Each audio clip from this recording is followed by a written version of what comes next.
ఉమ్మెత్తు పువ్వులతో తయారు చేసిన మాలను శివుడికి అర్చించడం ద్వారా కోరుకున్న కోరికలు నెరవేరుతాయి.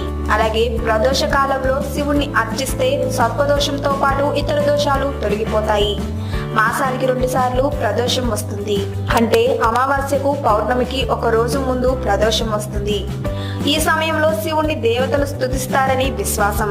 అలాంటి సమయంలో శివుణ్ణి దర్శించుకుంటే శివుని అనుగ్రహంతో పాటు సమస్త దేవతల అనుగ్రహం లభిస్తుంది.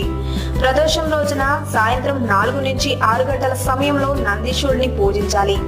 ఈ రోజున వ్రతమాచరించి సాయంత్రం 6 గంటల తర్వాత భోజనం తీసుకునే వారికి ఆధ్యాత్మిక పరంగానే కాకుండా ఆరోగ్య పరంగానూ ఎంతో మేలు చేకూరుతుంది. ఇదే రోజున ఉమ్మెత్తు పువ్వులతో శివుడికి అర్చన చేస్తే సమస్త దోషాలు తొలగిపోతాయి. 7 జన్మల పాటు చేసిన పాపాలు తొలగిపోతాయి. తెలుసుకున్నారు కదా, ఉమ్మెత్తు పువ్వులతో శివునికి అర్చన చేస్తే ఎటువంటి ఫలితాలు కలుగుతాయో. ఈ వీడియో కనుక మీకు నచ్చినట్లయితే లైక్ చేసి